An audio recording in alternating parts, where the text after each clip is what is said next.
Assalamu alaikum students. We are going to have second lecture on our play written by Samuel Beckett that is Waiting for Godot.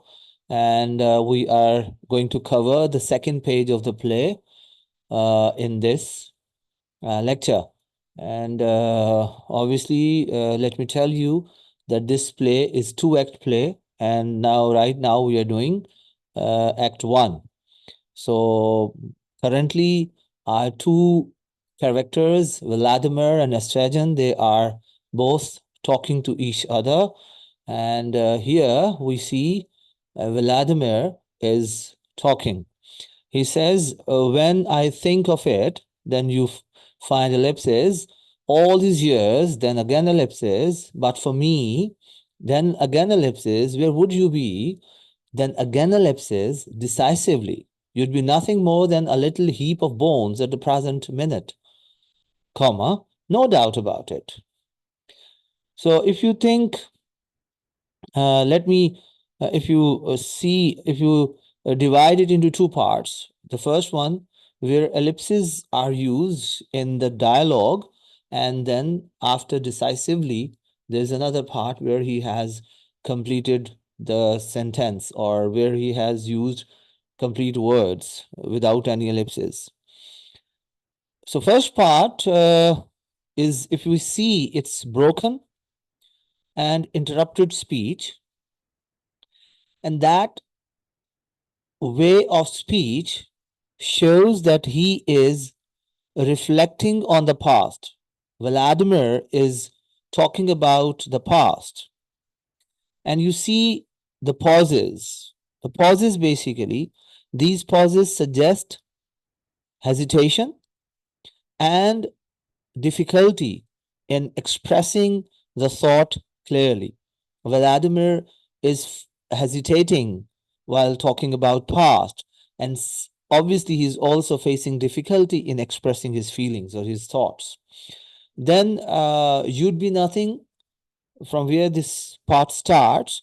We feel you will see that Estragon is claiming, sorry, not Estragon, Vladimir is claiming that his partner, Estragon, would not have survived without him.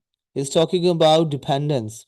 That Estragon, Vladimir thinks that Estragon depends upon him. He needs his partner, or he needs Vladimir as partner. The phrase, if you see, very important phrase, heap of bones, that gives us clear indication. That phrase directly refers to death. And it also shows how seriously Vladimir views his importance. Vladimir feels, Vladimir thinks that he is very important. He's worthy. And Estragon, without him, cannot survive.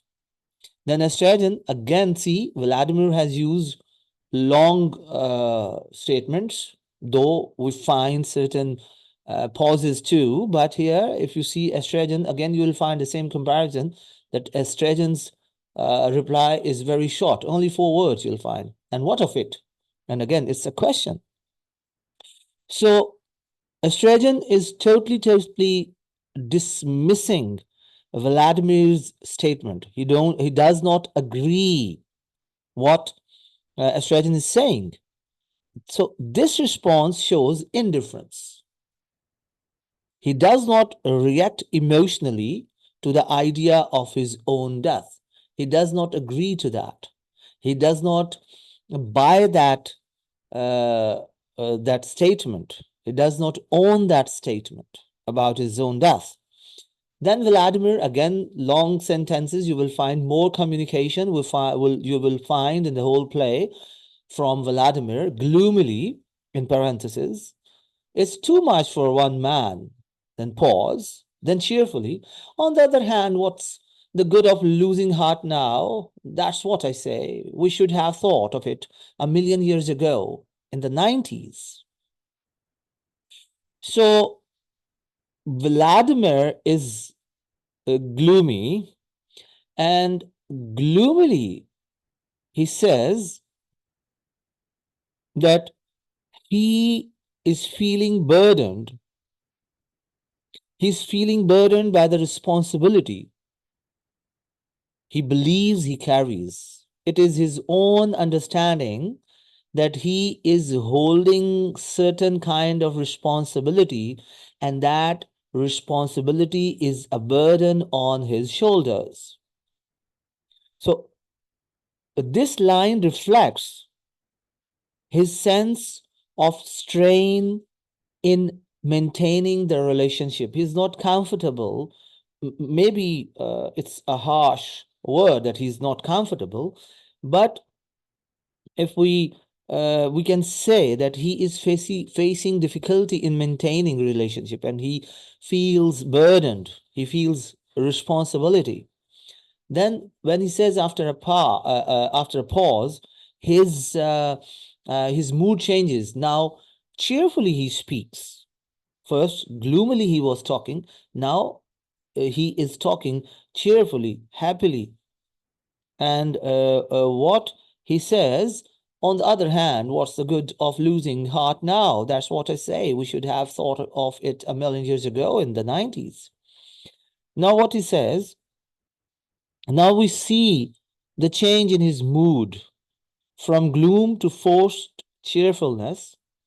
And this change in mood is showing instability, that as far as his mood is concerned, it is not stagnant, it is not stable. Or we can also say that he might be unpredictable. His mood is not predictable. In one sentence, he shows he speaks gloomily, and in the other sentence, after a short pause, he changes his mood completely. Now he's cheerful.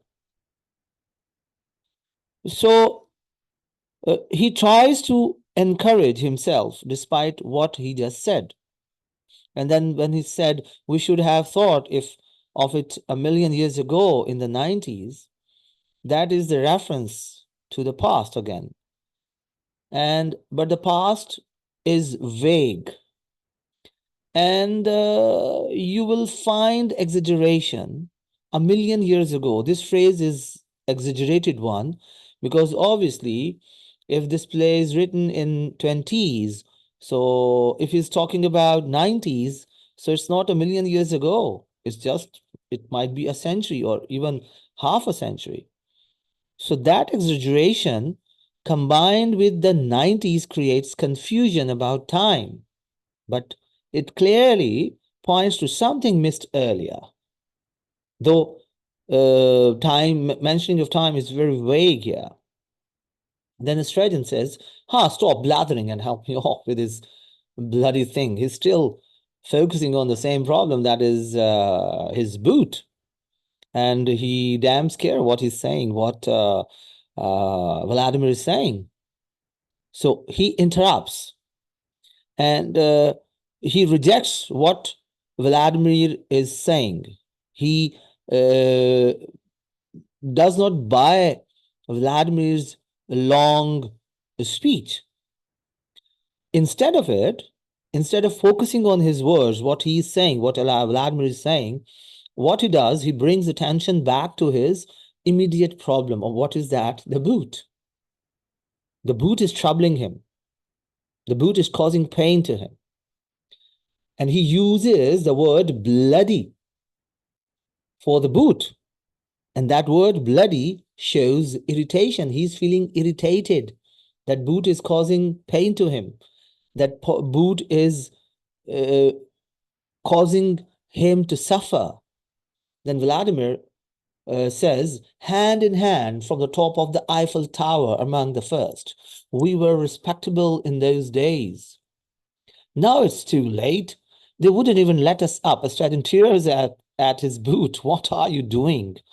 So Vladimir is also not taking care of what Estragon is feeling. Both are doing what they both are focusing on what they are doing or what they are saying. They are not listening to each other, it seems here. And Vladimir continues what he is talking or what he was talking. So he imagines a past action where they could have jumped together from the Eiffel Tower. And the phrase among the first, it is also meaningful. It gives us meaning. And that phrase among the first suggests a time when such an act would have been notable. Then he says, we were respectable in those days. He is deeply, deeply involved in past. He's thinking about past. And he seems to be contrasting past and present. And that contrast, that comparison, is suggesting us something. It is suggesting that they once had a better social position. They were not in the same, they were not alike forever in the situation in which they are currently now. They also had a better social position, it suggests us. So then he said, now it's too late, that will let us up. What are you doing? So he continues his talks and he says that they no longer have access or permission. Now they are not allowed to do certain things that they could have done in past. So it shows a change in their condition. So we find certain change here. Then he talks to, obviously he's talking to Estragon, but now directly he points out what he's doing. What are you doing? While Vladimir speaking, Estragon does not focus on his words, what he's saying. His focus is still on his boot, and he is continuously struggling with his boot. And Vladimir question shows he is distracted by the Estragon's action. His action is distracting him from whatever he's thinking. Then Estragon, again, now see, we find a little bit more words from Estragon.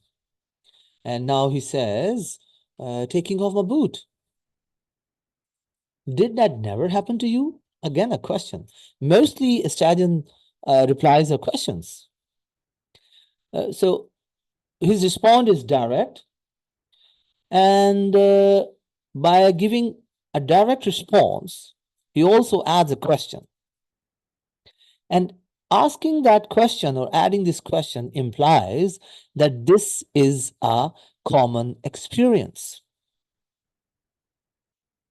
That did that never happen to you? It's being a common experience for Estragon. Then Vladimir says, boots must be taken off every day. I'm tired telling you that. Why don't you listen to me? So it shows it's a routine. Vladimir says that now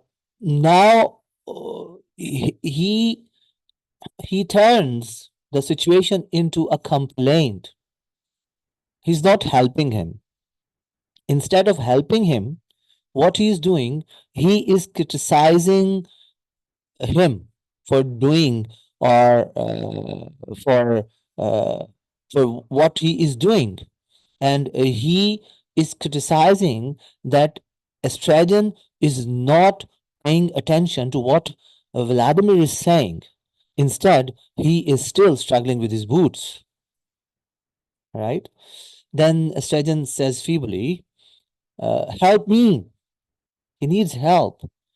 And now this time, his voice is weak.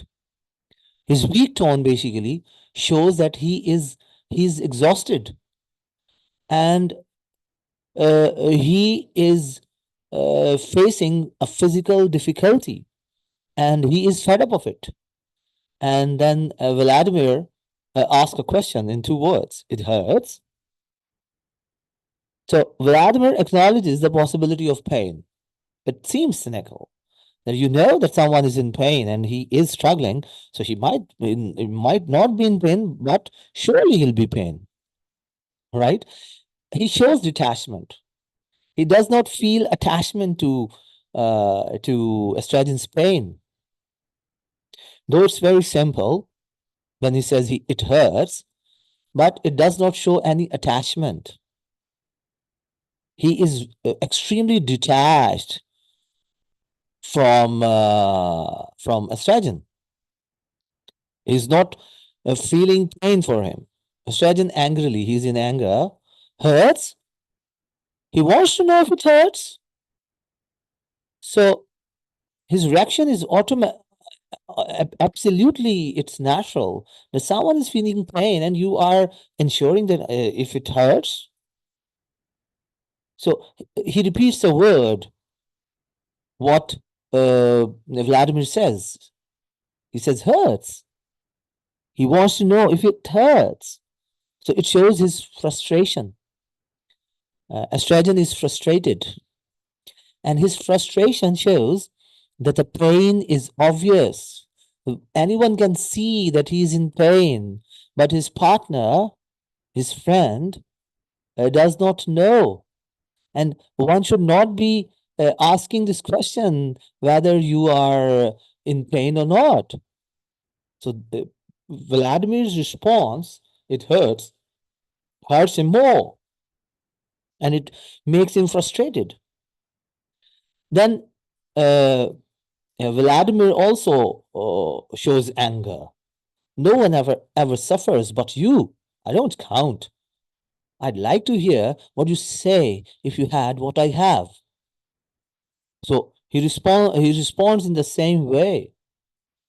And he shifts the focus to himself by complaining that his own suffering is ignored. And then he says, I'd like to hear what you'd say if you had what I have. He suggests that his suffering is greater, though he does not specify what it is. So he shows a certain kind of callousness here. Estragon asks, it hurts. So he responds to him in the same way. He repeats Vladimir's earlier question, and he turns it back on him. That whatever suffering you have, so does that suffering hurt you? So we find it a certain kind of taunt here. So Vladimir replies angrily. Let me drag it. Yes. So Vladimir says angrily, hurts. He wants to know if it hurts. He repeats his words, right?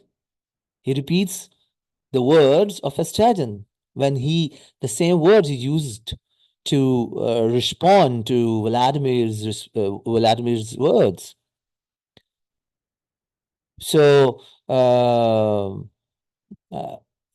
he's mirroring Estragon's earlier reaction that creates a repetition in that dialogue. The same dialogue, if you go up, you'll find the same dialogue is said angrily by Estragon, hurts. He wants to know if it hurts. And same way, in the same manner, Vladimir repeats the same dialogue that is hurts. He wants to know if it hurts. So it shows there is repetition of a dialogue. Then Estragon, he is pointing something. You might button it all the same. Now he's pointing to something. So Estragon ends by giving a practical suggestion. He suggests something, and by suggesting this, he is shifting attention to something physical again. It can be visible. It is visible, likely referring to Vladimir's clothing. It might be clothing because there's a reference of button. right? You might button it all the same. So here we will stop because it's the point where the page ends. If we see what themes we can find in this page, so there are, again, you will find the continuity of the themes. One of the major themes here is conflict within companionship. They are companions, they are friends, they are passing time together, but they have conflict. They are not on the same page. Vladimir claims importance. He feels that he is very important, and he also feels that he is burdenized. He holds certain responsibility of carrying, of keeping that companionship. Whereas Estragon dismisses him. He does not agree what he says and focuses on his own problem. Both have their own problems, and both are not focusing on other problems. That is the problem. Then you will also find another theme that is focusing on immediate physical discomfort on one side and extended reflection on other side. Estragon is repeatedly returning to the boot, while Vladimir is talking about past and missed opportunities. There's one thing that is in front of us. We can see it physically. And there is, on the other hand, we also listen to certain talks which do not present something physical. They are vague, they are in past, there is a reflection of past, but we cannot physically observe it. Then there's another thing that is another theme you can find, that is missed opportunities. And we find certain references, like when Vladimir says, gives the reference to the Eiffel Tower and the past when they were respectable. So that suggests something important was not done in time. They had an opportunity, but they missed that opportunity. Then another thing we can find, that is competition in suffering. Both are telling each other that he is suffering more than him, right? And it is very evident when we see different dialogues. Even we find a repetition of the same dialogue by both. So these both characters are arguing about pain, about suffering, and each character is trying to assert his own suffering within the conversation. Vladimir claims that his suffering is more, whereas Estragon claims in the same way. One suffering is physical, and the other one claims that his suffering is not physical but emotional. And both are competing. Both are not trying to accept one another's pain or suffering, right? Then if we talk about techniques, obviously techniques are important because techniques tell us about the style of the writer. So what techniques Beckett uses here? Number one is interrupted dialogue. That is, we find in the beginning, in the very first dialogue, that was interrupted, where we find ellipses. So Vladimir's reflective speech is repeatedly cut off by, and we also find that Vladimir's reflective speech is repeatedly cut off by Estragon's practical concerns. He is reflecting, he is talking about past, whereas Estragon is showing certain practical concerns, the things that are in front of them, physically existing. You'll also find repetition.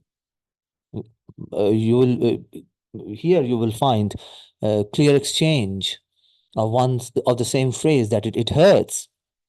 You'll find it hurts again and again, and that it hurts is mirrored by both characters. That creates a circular pattern. Dialogues are even in circles. One is the same dialogue is said by one character, and again the same dialogue is said by the other character. So that is repetition. That is making the dialogues even circular. Then you will also find tone, contrast in tone. Both are not using the same tone. Vladimir, even Vladimir's tone changes. His tone shifts from gloomy to cheerful within a few lines, and both are certain. See, Estragon, sometimes he is feeble and sometimes he's angry, right? Then you will also find irony. Irony is existing here, and mostly writers use irony, and you will find irony is present in Vladimir's serious talk about life and death. And he is talking about very serious thing, because life and death, they are pretty much the the realities of one's life. Someone who's alive, he has to die. So these are the certain realities. We cannot deny these realities. But still, the serious talks about life and death is being interrupted by the simple act of removing a boot. He's talking something philosophical, but the other person is not listening to him. Rather, he's interested in removing a boot. That is a very, very common act. Thousands of people do it daily. And then we will also find parallel dialogue structure here. This is also another technique Beckett is using here, where he has used in this passage. Let us find it. It is used when Estragon and Vladimir repeat each other's lines about pain, and that repetition shows similarity in their reactions. Both have same reactions. Now let us move to critical analysis. If you see these lines show a clear imbalance between the two characters. Both are not balanced. Vladimir is attempting to define his relationship with Estragon by claiming that Estragon depends on him. He does not depend on Estragon. Whereas Estragon refuses to engage with this idea. He does not buy that idea. He does not accept that idea. And he dismisses it by saying, and what of it? Then if you see the passage of these lines also show a clash between two levels of concern. Two people, two characters, both are responding differently. Vladimir is speaking about past actions, lost chances, and responsibility. Three things he's talking about. I repeat, past actions, lost chances, and responsibility. Whereas Estragon is still at the same place, at the same point. And what is that? That his focus is still on his immediate physical discomfort. So this difference prevents meaningful communication. Both are not they are not involved in meaningful communication. Both communications are, you can say that they are not showing any connectivity with each other. They are disconnected. They are detached. Similarly, the reference to the Eiffel Tower introduces the idea of a missed moment. However, this idea is not developed further. The discussion stops. This idea dies at the spot because Estragon interrupts it, and he keeps the scene grounded in the present. He does not let the reference of past to come in the discussion. He simply discourages it. He dismisses it, and he keeps the scene in past. Sorry, not in past, in present. He keeps the scene grounded in the present. And if you see, the repeated exchange about pain turns into a form of argument rather than understanding. Both of them are not understanding each other. They don't understand each other. They don't try to understand each other. Instead, they get involved in useless argument. They don't try to find the solution. Instead, they start quarreling. Instead of helping each other, both characters, what they do, they shift attention to their own sufferings. They are not bothering what the other one is saying. Even when help is directly requested, help me. Estragon says, help me. He asks directly. But Vladimir, what he does, he delays it. He does not help him. Instead, he asks a question, and and by asking a question, he also adds a complaint. He starts complaining.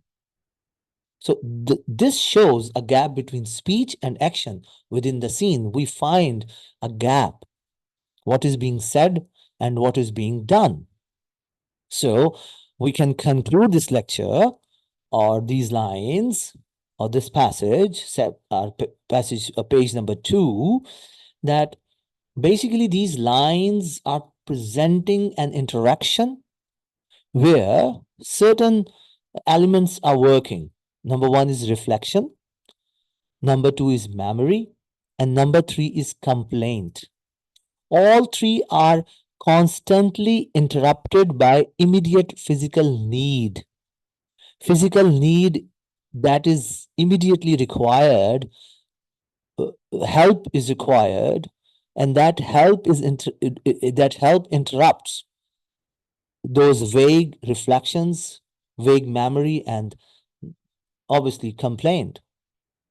So Vladimir's attempts to assert meaning and importance Vladimir's attempts to assert meaning is dismissed by Estragon. He dismisses it, whatever he wants to say. He wants to create some understanding. He wants to create some meaning, but that is completely failed. On the other side, Estragon's problem is not very complex. It's not very intricate. It's very simple problem. Estragon can help him in that problem, in solving that problem, but he's not helping him. He's not going towards solution. So that is the reason that very, very minute, tiny problem, simple problem becomes very complex, becomes very intricate, and it remains unresolved because there is no will by the other person to solve that problem. So the dialogue moves in circles, you find, and you must remember the lines which are said by both repeatedly.